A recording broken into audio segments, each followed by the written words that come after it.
মা ফাতেমার ঘটনা, মা ফাতেমার জীবনী থেকে একটা ঘটনা তুলে ধরি। এই গজলটা সব জায়গায় পছন্দ করে কেন? আমাদের যেখানে মাদ্রাসা, আমাদের ওই দিকটা একটু গজল একটু পছন্দ করে না অনেকজনা। কিন্তু এই বছরে আমার মায়ের গজল ইনশাল্লাহ গাইব। একটা মাকে নিয়ে একটা গজল বলবো। আর আমার মায়েরা যেইভাবে বসে আছি, একটা মা খাদিজার ঘটনা আমরা লিখেছি সবে টাটকা একদম। কিন্তু কি এখানে আমাদের লাইভ চলছে নাকি? লাইভ চলে না কারো? আচ্ছা ঠিক আছে, একটা মা খাদিজার ঘটনা লিখেছি, কিন্তু রেকর্ডিং করে ছাড়তে হবে। আমার ইউটিউবার ভাইরা খারাপ ভাববে না, আমরা প্রত্যেক জায়গায় নতুন গজল বলতে পারিনি এই কারণে। কি হয় জানে, এনারা আমার চেনা জানে যে কজন আছে। কিছু কিছু জায়গায় হয়তো একটা গজল বললাম, যে গজলটা আমরা রেকর্ডিং করে, আমাদের একটা অফিসিয়াল চ্যানেল আছে জানেন তো, এই চ্যানেলে আমরা রেকর্ডিং করে ভিডিও করে, খাস করে ওই চ্যানেলটা আমরা প্রথমে ছাড়ি, তারপরে আমার ইউটিউবার ভাইরা ছাড়ে। যারা আমাদের চেনা জানা এনারা ঠিক আছে, কিন্তু অন্য জায়গায় কি হয়, কিছু কিছু ইউটিউবার ভাই বলবো যে এই গজলটা ছাড়বে না, ওই কথাটা সমেত ছেড়ে দেবে। বলবে এই গজলটা ছাড়বে না, এই গজলটা ছাড়বে না, কথা যেটা বলছি ওইটা সমেত, আর ওই ইউটিউবে ছেড়ে দেবে। তাহলে কি হবে, আমরা আর ওই গজলটার মালিক থাকলাম না, অন্যজনা হয়ে গেল। তো ওই কারণে আমরা চেষ্টা করি নিত্য নতুন গজল যতক্ষণ না আমরা ইউটিউবের মাধ্যমে পাবলিশ করার আগে আমরা কোনো জায়গায় গাই না। তবে আজকে আমার ভাইদের অনুরোধ করব, দুটো একটা নতুন গজল বলবো, এগুলো ছাড়বে। হ্যাঁ ঠিক আছে। আর এনারা তো চেনা জানা, এনাদেরকে যাই হোক আমরা আপনাদের সম্মুখে তুলে ধরবো। মা ফাতেমার ঘটনা লিখছে দেখুন। স্বামীর মনে মা বোনেরা ব্যথা দিও না, আমার নবীর ঘোষণা ঘটনা শোনো মা ফাতেমা। আমার মায়েরা খারাপ ভাববে না, ওটাউটি করার দরকার নেই। স্বামীর কথা বললে অনেকজন রাগ করে উঠে চলে যায়, যাওয়ার দরকার নেই। আমি কিন্তু আমার বাপের ঘরের কথা বলিনি। কি হযরতে আলী কাছে মা ফাতেমা একদিন একটা নতুন জামা চেয়েছিলেন। কবে? তিনি যখন যুদ্ধে যাচ্ছিলেন, আর হযরতে আলীর কাছে বললেন, স্বামী গো, আপনি যখন যুদ্ধ থেকে ফিরবেন আমার জন্য একটা নতুন জামা আনবেন। কেন? আমার যে জামাটা আছে এত তালি দেওয়া হয়ে গেছে, তার পরার মতো সেই জামাটা পরার মতো নেই। যদি আমার জন্য একটা নতুন জামা আনেন তাহলে আমি বড় খুশি হব। এই কথাটা শোনার পরে হযরতে আলীর মনটা খারাপ হলো, মুখটা ছোট হয়ে গেল। কেন? তিনি চিন্তা করছে আমি তো যুদ্ধে যাচ্ছি, যদি আল্লাহর রাস্তায় শহীদ হয়ে যায় মা ফাতেমা, এই আশাটা পূরণ হবে না। যখন এই কথা বললেন হযরত আলী মন খারাপ করে যুদ্ধে চলে গেল। এদিকে কি ঘটনা শুরু হয় কবি ছন্দের মাধ্যমে লিখছে দেখুন। স্বামীর মনে মা বোনেরা ব্যথা দিও না, আমার নবীর ঘোষণা ঘটনা শোনো মা ফাতেমা, ঘটনা শোনো মা ফাতেমা। স্বামীর মনে মা বোনেরা ব্যথা দিও না, আমার নবীর ঘোষণা ঘটনা শোনো মা ফাতেমা, ঘটনা শোনো মা ফাতেমা। কি ঘটনা শুরু হয় কবি ছন্দের মাধ্যমে লিখছে দেখুন। ওই যুদ্ধ করতে যাবে আলী, হাতে নিল তলোয়ার, যুদ্ধ করতে যাবে আলী, হাতে নিল তলোয়ার। মা ফাতেমা স্বামীর কাছে করলো এমন আবদার, মা ফাতেমা স্বামীর কাছে করলো এমন আবদার। যুদ্ধ থেকে ফেরার পথে আসবে যখন ঘরে, একটি নতুন কাপড় কিনে আনবে আমার তরে, একটি নতুন কাপড় কিনে আনবে আমার তরে। এই কথা শুনে হযরত আলী বড়ই দুঃখ পায়, এই কথা শুনে হযরত আলী বড়ই দুঃখ পায়। যদি আমি শহীদ হয়ে যাই, কে আনবে বলো কাপড় তোমার, কে আনবে বলো কাপড় তোমার। এই কথা বলে যুদ্ধে চলে গেল। ফাতেমা, আমি যদি আল্লাহর রাস্তায় শহীদ হয়ে যাই কি করে হবে? মনটা খারাপ করে যুদ্ধে চলে গেল। এইদিকে মা ফাতেমা নিজের বাড়িতে কাজ করে, ইমাম হাসান ইমাম হুসাইন ছুটে ছুটে নবীজির ঘরে পৌঁছে গেল। আমার নবীজি জিজ্ঞেস করে, তোমার আব্বা মা কি করছিল, কেমন আছে? ইমাম হাসান ইমাম হুসাইন বলছে, আমার আব্বা মা ভালো আছে, আব্বা যুদ্ধে গিয়েছে, কিন্তু আমার আব্বা যখন যুদ্ধে গেল মনটা বড় খারাপ। কেন গো, তোমার আব্বা যুদ্ধে মন খারাপ করে কেন গেল? না, আমার আম্মু একটা নতুন জামা চেয়েছে, এই কারণে। এই কথাটা শোনার পরে আমার দয়ার নবী চুপ। কিছুক্ষণ পরে টপ টপ করে চোখ থেকে পানি ঝরে। আহা, দয়ার নবী মার নবী মা ফাতেমার জন্য চোখ থেকে পানি ঝরে। কি ঘটনা কবি ছন্দের মাধ্যমে লিখছে দেখুন। ওই দুঃখ ভরা হৃদয় নিয়ে আলী গেল রনে, দুঃখ ভরা হৃদয় নিয়ে আলী গেল রনে, নানার কাছে ছুটে এলো হাসান হোসেন, নানার কাছে ছুটে এলো হাসান হোসেন। আব্বুর কাছে নতুন কাপড় চেয়েছে আম্মি জান, তাই আব্বুর মনটা খুবই খারাপ ছিল যে সে পেরেশান, আব্বুর মনটা খুবই খারাপ ছিল যে সে পেরেশান। এই কথা শুনে দয়ার নবীর কান্না থামে না, এই কথা শুনে দয়ার নবীর কান্না থামে না। কি ভুল করলো ফাতেমা, কি করলে বলো বেটি আমার, কি করলে বলো বেটি আমার। কষ্ট পেয়েছে, 3 দিন হয়ে গেল আমার দয়ার নবী প্রত্যেকদিন মা ফাতেমার বাড়িতে যেতেন, খোঁজ খবর নিতে, দেখা করতে যেতেন। একদিন হয়ে গেল, 2 দিন হয়ে গেল, 3 দিন হয়ে গেল মা ফাতেমার বাড়িতে আমার দয়ার নবী যায় না। মা ফাতেমা চিন্তা করে, আহা আমার আব্বার শরীর খারাপ নাকি, কি হলো আসে না কেন। মা ফাতেমা ছুটে ছুটে নবীজির ঘরে পৌঁছে গেল। তারপর কি ঘটনা শুরু হয় লিখছে দেখুন। ওই দুঃখ ভরা হৃদয় নিয়ে মা ফাতেমা ছুটে গেল দয়ার নবীর ঘরে, মা ফাতেমা ছুটে এলো দয়ার নবীর ঘরে, মা ফাতেমা ছুটে এলো দয়ার নবীর ঘরে। মা ফাতেমা যখন চিন্তা করে আমার আব্বার শরীর খারাপ নাকি, ছুটে ছুটে মা ফাতেমা যখন দয়ার নবীর ঘরে পৌঁছে গেল, আমার দয়ার নবী মায়ের নবী মা ফাতেমার দিকে তাকিয়ে দেখে না, তাকিয়ে দেখে না, অন্যদিকে তাকিয়ে আছে। কি ঘটনা হয় লিখছে দেখো। ও যার মুখ না দেখে ঘুমাতো না দয়ার নবীজি আমার, রাতের পরে রাত কেটে যায় মুখ দেখে না ফাতেমার, রাতের পরে রাত কেটে যায় মুখ দেখে না ফাতেমার। মা ফাতেমা ছুটে এলো আব্বা জানের কাছে, তবু বেটির মুখ দেখে না পেছন ফিরে আছে, তবু বেটির মুখ দেখে না পেছন ফিরে আছে। বলছে নবী ও গো বেটি বাড়ি চলে যাও, বলছে নবী ও গো বেটি বাড়ি চলে যাও, আগে স্বামীর কাছে ক্ষমা চাও, তবে করবে ক্ষমা আল্লাহ আমার, তবে করবে ক্ষমা আল্লাহ আমার। এই কথা যখন বলে আগে স্বামীর কাছে ক্ষমা চেয়ে এসো, মা ফাতেমা সালাম দেওয়ার পরে সালামের উত্তর দিয়ে অন্যদিকে তাকায়। যে নবী তার বেটিকে না দেখে থাকতে পারে না, 3 দিন হয়ে গেল মা ফাতেমার বাড়ি যায় না, মা ফাতেমা এসে যখন সালাম দেয় অন্যদিকে তাকায়।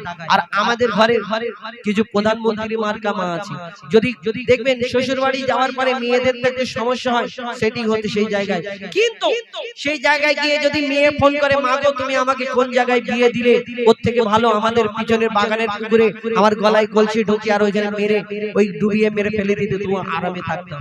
বলছো মেরে দিলে আরামে থাকতাম, যাও না ভিতরে গিয়ে বুঝতে পারবে আরাম কি হারাম, খালি ডুক ডুক করে আওয়াজ হবে, সে আওয়াজ কেউ শুনতে পাবে না তুমি ছাড়া। এই দুনিয়ায় তুমি বলো মা গো কোন জায়গায় আমাকে বিয়ে দিলে, শুধু সবাই জ্বালায় সবাই কথা শোনায়, তখন মা জননী ফোনেতে বলে মা তুই চিন্তা করিস না, আমরা তোর পিছনে আছি। কেন? তোর চাচা ওই মানে ওই ক্ষমতা আছে, তোর বাপেদের এই টাকার কমি আছে, তোর মেজো ভাইয়ের এরকম ব্যাপার ব্যবস্থা আছে, তুই চিন্তা করিস নি। তোকে যদি 4টে বলে তুই 6টা বলে নিবি, আর তোকে যদি 2 ঘা মারে তুই 4 ঘা মেরে আর তুই চলে আসবি, বাদ বাকি আমি দেখে নেব। হাত টেনে বলে দেখে নিবি মানে ভিতরে গিয়ে হাত সোজা হয়ে শুয়ে থাকবে। ওই মা যে বলে চলে আয় দেখে নেবো, তো ওই মা 2-4 দিন পর তো মরে যাবে। বুড়ি কতদিন মারবে? 2-4 দিন পরে মরে যাবে, কোলে করে সেই মেয়েটাকে নিয়ে যাবে না, জীবনটা শেষ হয়ে যাবে। ভাইয়ের বাড়ি বসে বসে কথা শুনে শুনে শেষ। কিন্তু মা ফাতেমাকে আমার দয়ার নবী যখন এই কথা বলে, মা ফাতেমা একটা কথা বলে না, ছুটে ছুটে নিজের ঘরেতে চলে যায়, দরজা বন্ধ করে শুধু ডুকরে ডুকরে কাঁদে। তারপর কি হয় লিখছে দেখো। ওই দুঃখ ভরা হৃদয় নিয়ে আলী গেল রনে, যুদ্ধ হতে হযরত আলী এলো যখন ঘরে, চাইছে ক্ষমা মা ফাতেমা পা দুটোকে ধরে, চাইছে ক্ষমা মা ফাতেমা পা দুটোকে ধরে, ক্ষমা করে দাও আমারে আর করব না এমন ভুল, তোমার মনে ব্যথা দিলে ব্যথা পাই গো খোদার রাসূল, তোমার মনে ব্যথা দিলে ব্যথা পায় গো খোদার রাসূল। আলী ফাতেমা হাসান হোসেন নবীর কাছে যায়, আলী ফাতেমা হাসান হোসেন নবীর কাছে যায়, নবী মোর দেখে শান্তি পায়। এমন ভুল কখনো করো না গো আর, এমন ভুল কখনো করো না গো আর। উম্মতের জন্য সেদিন আমার দয়ার নবী মা ফাতেমাকে কি শিক্ষা দিয়েছিলেন, শেষ কথায় লিখছে দেখো।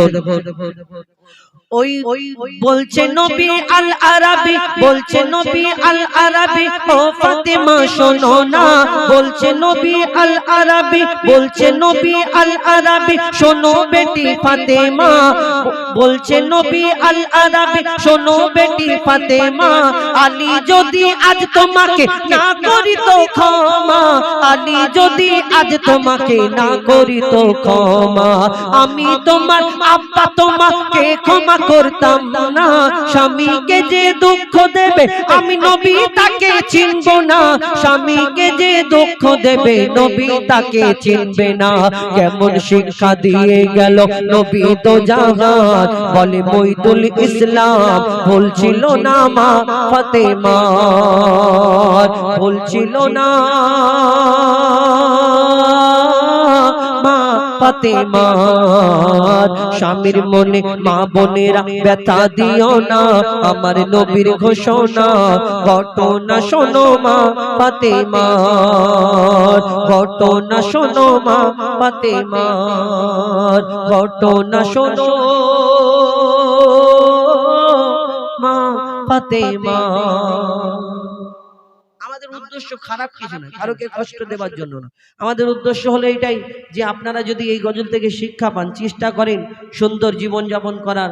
এই দুনিয়ায় আমরা কি করি, সিরিয়ালের নায়িকাদের আমরা কি ফলো করি, কে কিরকম করছে, শর্ট ভিডিওতে দেখি যে আমাদের মোবাইল আস্তে আস্তে আমাদের এই মুসলমান সমাজটাকে নষ্ট করে দিচ্ছে। কিন্তু আমরা ওই চিন্তা ভাবনা যদি না গিয়ে আমরা মা ফাতেমার জীবনীকে ফলো করি, মা খাদিজার জীবনীকে ফলো করি। ওই মোবাইলের মধ্যে দেখুন না আপনারা মা ফাতেমার ঘটনা, মা ফাতেমার জীবনী, মা খাদিজার জীবনী, তাহলে আমাদের জীবনটা সুন্দর হবে, আখেরাতও সুন্দর হবে, দুনিয়াও সুন্দর হবে। আমি অনুরোধ করব কেউ খারাপ ভাববে না, আমার এই বলাতে কষ্ট পাবেন না, আপনারা চেষ্টা করবেন। কেন আমি আমার বাপের ঘরের কথা বলিনি, আমি চেষ্টা করি আপনাদের কিছু শিক্ষা পাওয়ার জন্য এই ঘটনা আপনাদের সম্মুখে তুলে ধরলাম না। তবে একটু মন দিয়ে শুনতে হবে, একটা অরিজিনাল ঘটনা, কিন্তু বলা যাবে না এই মানে কারোর একটা জীবনী থেকে লেখা এই ঘটনা, এই গজলটা লেখা, আপনারা খারাপ ভাববেন না।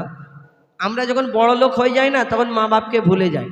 যখন ছোটবেলায় আমাদের মা বাপ মানুষ করে, তখন আমরা মা বাপকে কত কথা বলি, আব্বা মা তোমাকে কোনোদিন জীবনে ভুলবো না, কচি মুখে ছোট ছোট মুখে বলি না। মা জিজ্ঞেস করে, বাবা তোকে আমি এত কষ্ট করে মানুষ করে, তুই আমাকে কোনোদিন ভুলবি নি তো? মা আমরা ছোট মুখে কচি মুখে ছোট ছোট কথা বলি, তখন বলি না মা আমি তোমাকে জীবনে কোনোদিন ছাড়া থাকতেই পারবো না, এই কথা বলি।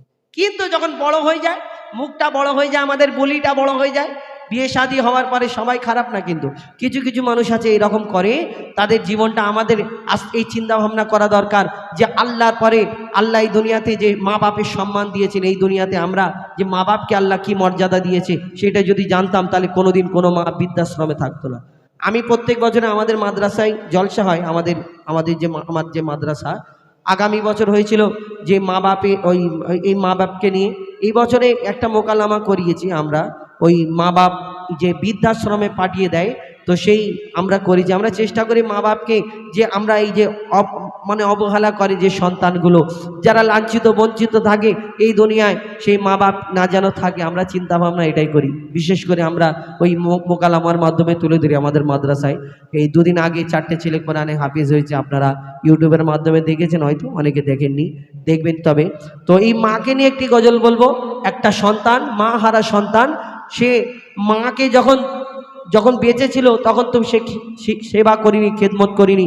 মা জননী যখন দুনিয়া থেকে বিদায় নিয়েছে, কাঠের খাটিয়াতে শুইয়ে রাখা আছে, মায়ের লাশটা সে যখন দেখছে, তার বুকের ভিতরে যেন একটা ঝড় উঠেছে। সেই সন্তান কি করতো, তাহলে আপনাদের একটু ঘটনাটা বলে দিই, তবে বুঝতে সুবিধা হবে। কি ঘটনা? একটা সন্তানকে তার মা জননী অনেক কষ্ট করে মানুষ করেছে, লালন পালন করেছে, বিশাল গরিব মানুষ, লোকের বাড়ি কাজ করে চেয়ে মেঙে অনেক কিছু করে সেই সন্তানকে মানুষ করেছে। তার মায়ের একটা আশা ছিল, বড় অফিসার করব, বড় চাকরি পাবে, ভালো জায়গায় যাবে আমার ছেলে। সেই সন্তান একদিন চাকরিও পেয়ে গেল। একটা পাশে যে ঝুপড়ি ঘরে দুই মাই বেটা থাকতো, তার পাশে একটা নতুন দোতলা ঘর করেছে। সেই তারপরে বিয়ে শাদী হলো। বিয়ে শাদী হওয়ার পরে তিনজনা খুব আরামে থাকে।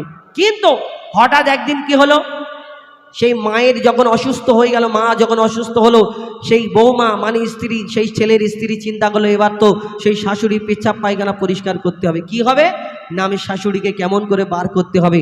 ফোন দিয়ে এটে এটে চিন্তা করলো। প্রত্যেক দিন ছেলে কাজ থেকে ফেরে তার মায়ের নালিশ করে, তোমার মা আজকে এই করেছে, ওই করেছে, এটা বলেছে, ওটা বলেছে। এই করতে করতে ছেলের একদিন মাথা গরম, সেই মাকে বকাবকি করলো, যাও তুমি বেরিয়ে যাও, যেখানে ছিলে সেখানে থাকো, আমার প্রত্যেক দিন তোমার এই কথা নালিশ শুনতে আমার ভালো লাগে না। মা জননী কিছু বলে না, চুপ করে থাকে। জানে আমি যদি সত্যটা বলি আমার ঘরের অশান্তি হবে, ছেলের ঘরে অশান্তি হবে, এটা চাই না, কোনোদিন বলতো না। তো তার মাকে কি করলো, সেই ঝুপড়ি ঘরে আবার পাঠিয়ে দিল। হঠাৎ একদিন মারা গেল, কাঠের খাটিয়াতে শুইয়ে রাখা আছে।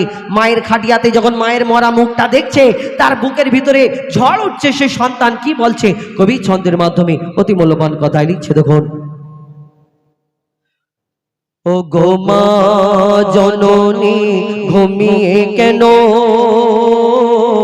একবার ডাকো বাছা বলে, একবার ডাকো বাছা বলে। ও গো মা জননী ঘুমিয়ে কেন, একবার ডাকো বাছা বলে, একবার ডাকো বাছা বলে। এই দুনিয়া আমার আধার হলো, এই দুনিয়া আমার আধার হলো, আরে ডাকবো কারে আমি আম্মা বলে। ও গো মা জননী ঘুমিয়ে কেন, একবার ডাকো বাছা বলে, একবার ডাকো বাছা বলে। সেই মা যখন মারা গেল, জীবিত ছিল, তখন মনে পড়েনি তার মা ওই জানালা ধরে বসে থাকতো। আর ছেলে যখন কাজে যেত, সেই সন্তান বলে, আমার মা আমার দিকে তাকিয়ে থাকতো, চিন্তা করতো আমার সন্তান আমাকে বলে না কেন। আমি সত্যিকারের ভুলে গেছিলাম আমার মায়ের পুরাতন কথাগুলো। কিন্তু যখন তার মা মারা গেল, তার মনে সব কথা ফুটে ওঠে। কি বলে সে সন্তান, আরো কি করে কবি ছন্দের মাধ্যমে লিখছে, দেখুন। কাঠের খাটে শুয়ে মাগো তুমি, দেখে মোর বুকটা ফেটে যায়, কার কোলে মাথা রেখে ঘুমাবো, মাগো একটু বলে দাও না আমার, তোমার মতো কে বাসবে ভালো, মাগো তোমার মতো কে বাসবে ভালো, কে হাত বুলাবে দুটি গালে। ও গো মা জননী ঘুমিয়ে কেন, একবার ডাকো বাছা বলে, একবার ডাকো বাছা বলে। যখন কোন বাইরেতে কাজের মধ্যে যায়, আমার সন্তান আমাকে বলে আব্বু এটা আনতে হবে, আমার মা আমার স্ত্রী বলে আমার জন্য এটা আনবে, আর আমার মা এই দুনিয়ায় শুধু দোয়া করে, আমার মাও যদি বলে কিছু আনতে হবে, এটা আনতে হবে। তা আমরা যখন সেই বাইরে কাজের মধ্যে গিয়ে পেরেশানির মধ্যে থাকি, কোনো কষ্ট থেকে বাড়ি ফিরে চলে আসি, আর যখন বসে থাকি আমার সন্তান এসে জিজ্ঞেস করে, আব্বু তোমাকে আমি এটা আনতে বললাম, তুমি কেন আনলে না? আমার স্ত্রী এসে জিজ্ঞেস করে, তোমাকে আমি এটা আনতে বলেছি, তুমি আনতে ভুলে গেছো, জানি তুমি আমার কথা ভুলে যাও। কিন্তু মা জননী এমন একটা সম্পর্ক সন্তানের সাথে, সেই সন্তান যদি কষ্টের মধ্যে থাকে, মা জননী এসে সন্তানের মুখ দেখলে বুঝে যায় আমার সন্তান বুঝি কষ্টের মধ্যে আছে। মাথায় হাত বুলিয়ে দেয়, গালে হাত বুলিয়ে আদর করে, দোয়া করে, আল্লাহ তোর সমস্ত পেরেশানিকে দূর করে দিক, তোর মায়ের দোয়া তোর সঙ্গে আছে। এই কথা বলে কবি ছন্দের মাধ্যমে সেই সন্তান তার মনের কি বেদনা কবি ছন্দের মাধ্যমে লিখছে, দেখো। মোর দুঃখ কষ্ট বুঝতো না কেউ, শুধু তুমি বুঝিতে ও গো মা,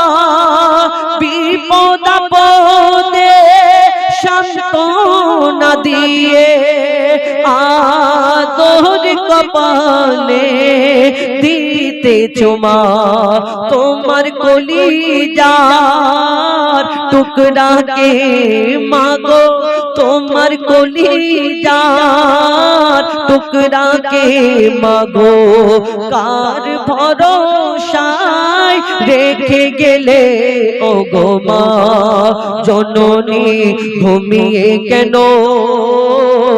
একবার ডাকো বাছা বলে একবার ডাকো বাছা বলে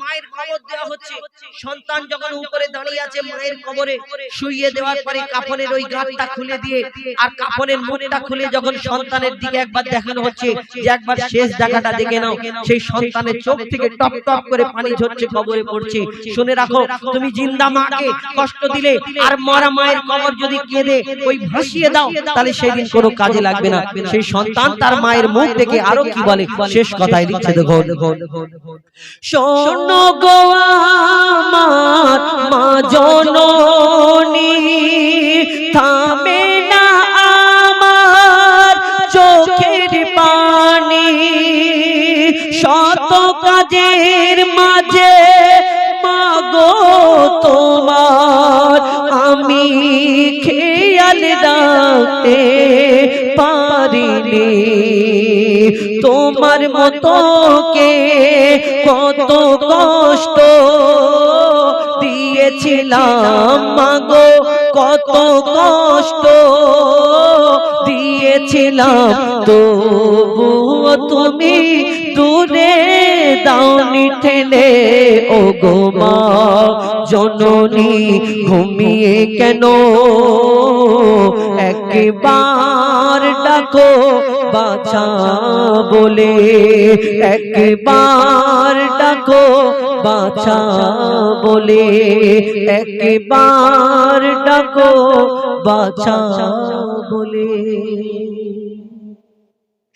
চললেন একটি মাকে নিয়ে একটি গজল পরিবেশন করে শোনালাম আপনাদের মা বেঁচে আছে যারা ইয়ং কিন্তু এই গজল তাদেরই ভালো লাগবে আমি জানি অনেকজনা চিন্তা করে কি বললো বুঝতে পারলাম কিন্তু যাদের জিজ্ঞেস করুন যাদের মা দুনিয়া থেকে বিদায় নিয়েছে যাদের মা চলে গেছে তারা বুঝতে পারে যে মায়ের কি বেদনা এই কষ্ট এই যে গজলটা যে বললাম এই কষ্টকর গজল তাদেরই মনে লাগবে নালে যাদের মা বেঁচে আছে তাদের ভালো না লাগতে পারে আমি জানি কিন্তু যে আমাদের উদ্দেশ্য এটাই যে যত মা জননী ধরণীতে আছে আব্বা মা যাদের বেঁচে আছে এখনো পর্যন্ত সময় আছে সুযোগ আছে আপনারা খেদমত করুন সম্মান করুন আল্লাহ এখানেও ভালো রাখবে ওইখানেও ভালো রাখবে আপনি ভাবছেন আমার মা আব্বার পিছনে এত টাকা খরচা হয়ে যাচ্ছে আপনার ওই রিজিকের মালিক তো আমার আল্লাহ আপনি ভাবছেন যে ওদের পিছনে খরচা হচ্ছে আপনি যে ওই 500 টাকা 1000 টাকা 5000 টাকা 10,000 টাকা যেটা রোজগার করছেন এটাও হতে পারে তো ওনাদের কিসমতের বদলে তোমাকে সেই রোজগারটা হয়তো তুমি পাচ্ছ তোমার নাও হতে পারতো তুমি ভালোতে আছো কেউ রিক্সা চালাচ্ছে কেউ ফুটপাতে শুয়ে আছে কারোর ঘর দর নেই সব কিছুর মালিক তো আমার আল্লাহ তুমি এটা ভাবতে হবে যে হয়তো আমার বাপ মার জন্য আজকে আমি এই জায়গাটায় আছি আমরা সেই কথা ভাবি না আমি অনুরোধ করব সকলকে যাদের বাপ মা এখনো বেঁচে আছে সম্মান করবেন ভালোবাসবেন তাহলে কি হবে আপনাদের আল্লাহ পাক রব্বুল আলামিন আরামে রাখবে সুস্থ রাখবে এখন আমাদের একটি গজল ফরমাইশ করেছেন আমাদের রুল আমিন ভাই ওই প্রশ্ন উত্তরের গজল তাই তো প্রশ্ন উত্তরের একটা গজল বলবো বলবো আমাদের একটা গজল বের করেছিলাম আব্বা বড় না মা আমার সঙ্গে যে ওইখানে এসেছিল মোটামুটি একটা লোক এসেছিল না আবুল কালাম দেখেছো চেনো তো হ্যাঁ ওই আবুল কালামের সঙ্গে আমি একটা অনেকদিন আগে একটা গজল বের করেছিলাম মা বড় না বাপ দেখেছো এই গজলটা অনেক দিন আগে অনেক পুরাতন হয়ে গেছে অনেক বড় তো এইবারে আর একটা প্রশ্ন উত্তরের গজল আমরা বের করেছি আমার মায়েরা একটু ঝগড়ার গজল পছন্দ করে ঝগড়া করে কেন এনারাও একটু আর এই মায়েরা যখন ঝগড়া রেগে যায় না একটু ঝামেলা হয় কারোর সঙ্গে দেখবেন এনাদের কাজ দেবেন খুব স্পিড হবে মানে থালা হাঁড়ি দেবে 5G স্পিডে কেন ঝগড়া হতে হতে যদি বলে থালা হাঁড়িটা ধুয়ে দে সাদা দেখুন হয়ে গেল একটা কাপড় গুছিয়ে দিলে তো আমার মায়েরা একটু ঝগড়ার গজল পছন্দ করে তো ওই কারণে আমি চিন্তা করলাম যে ঝগড়ার গজল এমন একটা করব তাতে কিছু শিক্ষামূলক কথা থাকবে এবং কিছু ভালো। কেন এই গজলটার উদ্দেশ্য হলো একটানা গজল না থাম। আপনাদের এইদিকে অল্প টাইম অনুষ্ঠান হয়, আমরা এক এক জায়গায় অনুষ্ঠান করি। আমরা তো শুধু এই উত্তর চব্বিশ পরগনা না, দক্ষিণ চব্বিশ পরগনা, মুর্শিদাবাদ, বীরভূম, আসাম বা অনেক জায়গায় আপনাদের দোয়া ভালোবাসায় বাংলাদেশও গিয়েছি। আমাদের এই পশ্চিমবাংলা শিল্পী আমরাই সুযোগ পেয়েছিলাম, আল্লাহ করিয়েছে আপনাদের দোয়ায়। তো আমরা এক এক জায়গায় যাই, এক এক জায়গায় পুরো ভোর পর্যন্ত, ফজরের আজান পর্যন্ত অনুষ্ঠান, এইরকম ব্যাপার থাকে। তো সেইখানে তো একটুখানি একটানা গজল হলে ভালো লাগবে না, একটু ভিন্ন ধরনের গজল বলতে হয়। তাই আমরা এই প্রশ্ন উত্তরের গজলটা বের করেছি। এই প্রশ্ন উত্তরের গজলটা একটু মন দিয়ে শুনতে হবে, তবে এতে কিছু শরিয়াত মোতাবিক প্রশ্ন উত্তর আছে। আমরা দেখবেন নামাজ পড়ি, আবার জানাজার নামাজ পড়ি। ইমাম সাহেব পড়ায় এই মসজিদে 5 ওয়াক্তের নামাজ, ফের ওই ইমাম সাহেব নামাজ পড়ায়, জানাজার নামাজ ইমাম হয়ে উনিও পড়ায়। কিন্তু মসজিদে যখন নামাজ পড়ি ইমাম সাহেবের পিছনে আমরা কাতার দিয়ে থাকি, আমরা ইমাম সাহেব রুকু গেলে রুকুতে যাই, সিজদায় গেলে সিজদাতে যাই। কিন্তু জানাজার নামাজের সময় ইমাম সাহেব তখনও বলে যে কাতারটা সোজা করে নাও। কিন্তু এই জানাজার নামাজের সময় ইমাম সাহেব কিন্তু একদিনও দেখলাম না রুকুতে গেল, সিজদায় গেল, শুধু আল্লাহু আকবার বলে দোয়া করে সালাম পেল। কিন্তু এই রুকু সিজদা কেন করে না? ইমাম সাহেব করলে আমরাও করতাম, কিন্তু কেন করে না? দেখবেন অনেক জিনিস, দেখবেন আমরা জানি শুকর, কেউ বলে শুয়োর, আমরা যে দম্বা, ছাগল, উট, ভেড়া, গরু এগুলো কুরবানি করি, কেন? এগুলো জায়েজ, এর মাংসগুলো খাই। কিন্তু ওই দুম্বা, উট, ভেড়া, গরু যদি এর মতো একটা পশু আছে, এর 4টে পা, ওরও 4টে পা, এর 2টো চোখ, ওদেরও 2টো চোখ, 2টো কান, সব একই। কিন্তু শুয়োর, আমরা আবার অনেক মহিলাদের হয়তো কিরকম মনে হচ্ছে আমার মা বোনেদের, কেন কিছু কিছু মহিলা বলে আবার শুয়োরের নাম নিলে লেগে 41 দিন জবান নাপাক হয়ে যায়। বলে 41 দিন, বলে তবা তবা শুয়োরের নাম নিবিনি। কেন? শুয়োরের নাম নিলে নাকি 41 দিন জবান নাপাক হয়ে যায়। তাহলে যদি নাপাক হয় এই জিনিসটা, তাহলে শুয়োরের নাম কোরআনে কি করে উঠবে? তাহলে কোরআন শরীফ পড়তে পড়তে পড়তে পড়তে যে ওই জায়গাটায় আসবে, কোরআন শরীফটা নিয়ে আস্তে আস্তে আস্তে আস্তে পুকুরের ধারে চলে যাবে। যে ওই নামটা বলবে, লা হাওলা ওয়ালা কুওয়াতা বলে পুকুরে লাফ দিয়ে আবার ওযু টজু করে গোসল টোসল করে আবার বিসমিল্লাহ, এরকম ভাবছেন না, এরকম ভাববে না। এগুলো কিছু কিছু মানুষ, আমরা এইসব কিছু ছোট ছোট কাজগুলো করি, এগুলো করাটা উচিত না। তো এই প্রশ্ন উত্তরের গজল আপনাদের সম্মুখে আমরা তুলে ধরবো। তারপরে ইনশাল্লাহ কিছু গজল আমার তরফ থেকে আমি সিঙ্গেল কণ্ঠে আবার শোনাবো, ডুয়েট কণ্ঠে একটা কোরআন শরীফকে নিয়ে এটি গজল শোনাবো। লিখছে দেবে প্রশ্ন উত্তর বাবা করবো, হ্যাঁ বলবো? আচ্ছা ঠিক আছে। তোরা কি আমার দিকে না ওর দিকে? আমার দিকে। আচ্ছা আমার দিকে কে কে হাত তোলো তো, সবাই হাত তুলে যাও। আর ওই ওই পিছনে নানি, ও ফোন দেখছে? এই না না, ফোন দেখছে ও নানি তো, না না, এই ফোনটা নিয়ে নে তো, ওর ফোনটা আমাকে দিয়ে দাও, আমাকে দাও, আমি নিয়ে চলে যাবো, ঠিক আছে? এই দিস, কাঁদবে কাঁদবে কাঁদবে, এমনি বললাম। এখন ব্যাপার হলো তুমি কার দিকে, আমার দিকে না এর দিকে?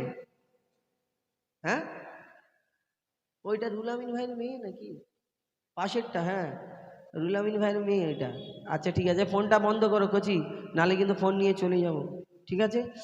এখন যারা যারা আমার দিকে, আমি যখন তকবির দেবো, নারাই তকবির বলবো, তোমরা আল্লাহু আকবার বলবো। আর ও যখন দেবে, ওর দিকে যারা যারা, তোমরা আল্লাহু আকবার বলবো। আমার দিকে কারা বলো নারাই তকবির? ও যখন বলবে কিন্তু তকবির দিলে হবে না, আল্লাহু আকবার বললে হবে না। আমার দিকে যারা শুধু আমার দিকে দিবে, ওর দিকে যারা শুধু ওর দিকে, ঠিক আছে? ঠিক আছে, একবার আওয়াজ দাও, নারাই তকবীর তকবীর। আমি একবার দিই নাকি? নারাই তাকবীর তাকবীর। ये একাই, আলহামদুলিল্লাহ। ঠিক আছে, তোদের ভরসা আছে তো? আমি যদি হেরে যাই, হারবো না তো? আচ্ছা ঠিক আছে, শোনো, কিন্তু এই একটা শর্ত আছে, আমি যদি হেরে যাই আমাকে, আমার সাথে তোমাদের পুকুরে নামতে হবে ঠান্ডার সময়, হ্যাঁ? আর এ যদি হেরে যায়, এর দিকে যারা এ তাদের সঙ্গে পুকুরে লাভ। আজকে আমার দিকে ঠিক লোক আছে? নেই। ঠিক আছে, চলো। প্রশ্ন করি তোমার, একটু ইকো কম দাও দাদা ভাই। এই গজল একদম একদম। আরে ছেড়ে ছেড়ে ছেড়ে কেন এই কথা বলতে বলছো? প্রশ্ন করি তোমার, তার জবাব দাও আমার। প্রশ্ন করি তোমার, তার জবাব দাও আমার। না যদি দাও জবাব, কি করবে? ফাইন করবে? আচ্ছা ঠিক আছে, ফাইন করো। প্রশ্ন করি তোমার তার জবাব দাও আমার, প্রশ্ন করি তোমার তার জবাব দাও আমার, না যদি দাও জবাব করব ফাইন তোমার, না যদি দাও জবাব করব ফাইন তোমার। প্রশ্ন করি, হ্যাঁ করো ইনশাআল্লাহ। নামাজ পড়ো? নামাজ পড়ো, কিরকম করে নামাজ পড়ো? নামাজ পড়ে প্রথমে নিয়ত করতে হবে, তারপরে সানা পড়ার পরে সূরা কিরাত পড়ার পরে রুকু সিজদা বৈঠক। রুকু সিজদা করো। জানাজার নামাজ পড়েছো? হ্যাঁ কতবার? কদিন আগে পড়েছি। কতবার? অনেকবার পড়েছো। হ্যাঁ। তো জানাজার নামাজের সময় কিরকম করে জানাজার নামাজ পড়ো? জানাজার নামাজ তার 4 তাকবীর দিয়ে আর সালাম সালাম ফেরা, 4 তাকবীর দিয়ে সালাম ফেরা। আচ্ছা, এই নামাজে যদি রুকু সিজদা হয়, ইমাম সাহেব আল্লাহু আকবার বলে সিজদায় চলে যায়, তাহলে জানাজার নামাজে শুধু ওই আল্লাহু আকবার বলে 4 তাকবীর পড়ে দোয়া দরুদ পড়ে সালাম ফেরা। কিন্তু কেন?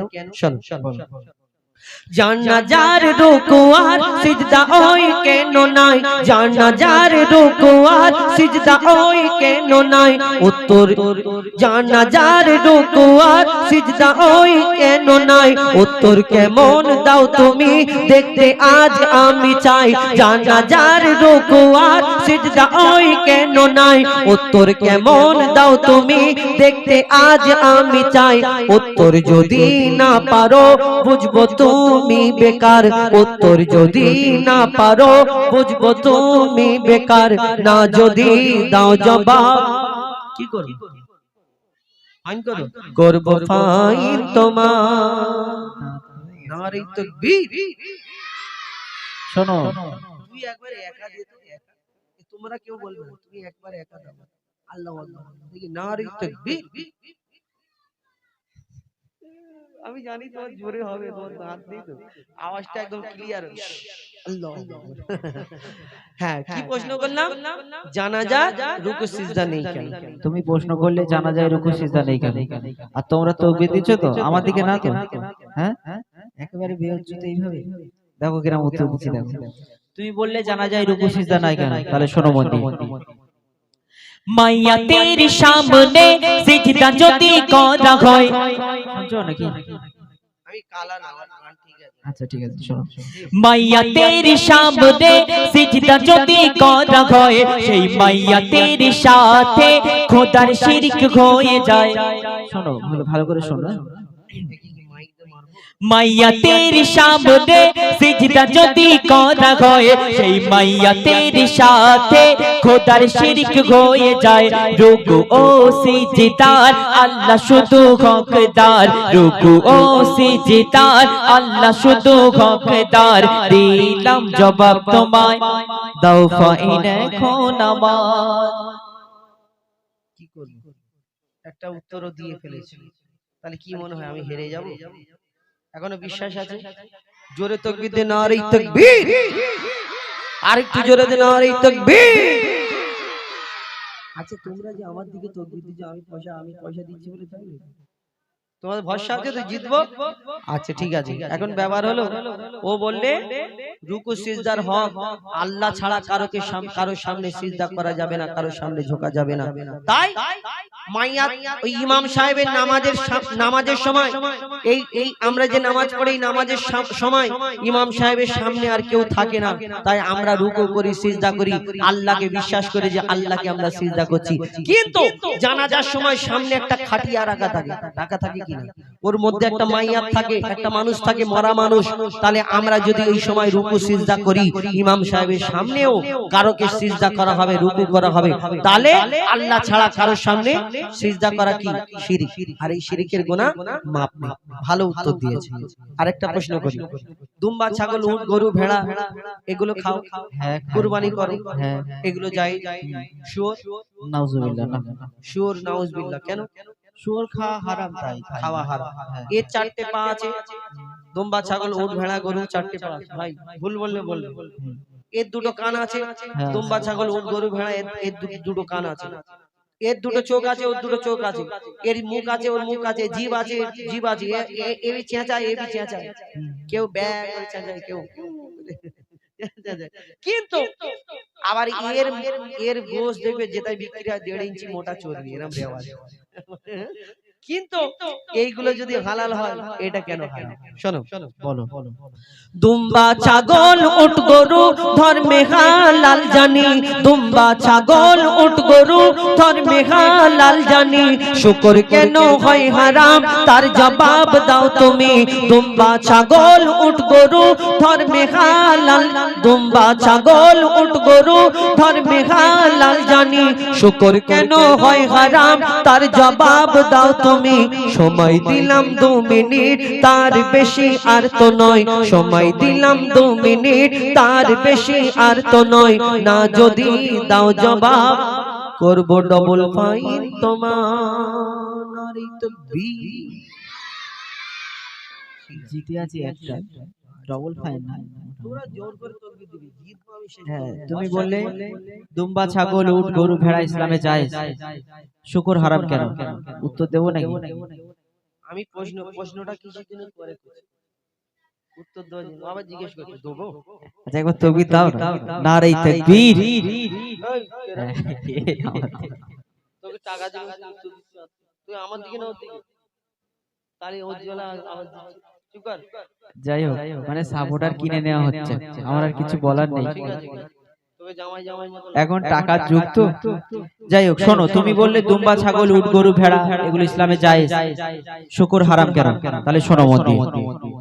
শুকর হলো প্রাণঘাতী সব রোগের ভান্ডার, শুকর হলো প্রাণঘাতী। আমার একটা দাও দর্শককে দাদা তুলে দিচ্ছে। কি জানো ও তাকবীর দিত, আল্লাহু আকবার জোরে বলতো, দেখো একটু যে আওয়াজ কজি চলে যাচ্ছে, মনে মনে দুঃখ পাবো। আচ্ছা যা, তোর আব্বা ডেকে যায়, কি বলবো? একবার তাকবীর দাও, নারী তাকবীর। ওই যে একজনা চলে যাচ্ছে, ওর যেন আওয়াজটা তোমরা একটুখানি পূরণ করতে হবে, আর একটু জোরে দিতে হবে, ঠিক আছে? চলো। শুকর হলো প্রাণঘাতী সব রোগের ভান্ডার। শুনছো তো নাকি? আমি কালা, তোদের কি মনে হয় আমি কালা? তালি ওই গজল বলতে শুনছো তো? আচ্ছা শোনো। শুকর হলো প্রাণঘাতী সব রোগের ভান্ডার, শুকরের গোশতে তৈরি হয় ক্যান্সার। রাসূল পাক সাল্লাল্লাহু আলাইহি সাল্লাম বললেন, যেটা উম্মতে মুহাম্মাদির খেলে ক্ষতি হবে সেটা হারাম। ভালো করে শোনো। শুকর হলো প্রাণঘাতী সব রোগের ভান্ডার, শুকরের গোশতে তৈরি হয় ক্যান্সার। চরিত্রহীন এই পশু এর জোড়া নাই গো আর, চরিত্রহীন এই পশু এর জোড়া নাই গো আর। দিলাম জবাব তোমায়, দাও ডবল ফাইন আমার। শুকর, এই শুকরের গোশ খেলে যেমন আল্লাহ রাসূল আমাদের যেটা বারণ করেছে, হারাম করেছে, বলেছে যেটা ক্ষতি, আমার নবীজি সেটা হারাম বলেছে। যেমন মদ খেলে ক্ষতি লিভারের জন্য, হ্যাঁ? আবার মদ খেয়ে বলে আমার মন পরিষ্কার, আজ যার মন পরিষ্কার সে আগে যাবে।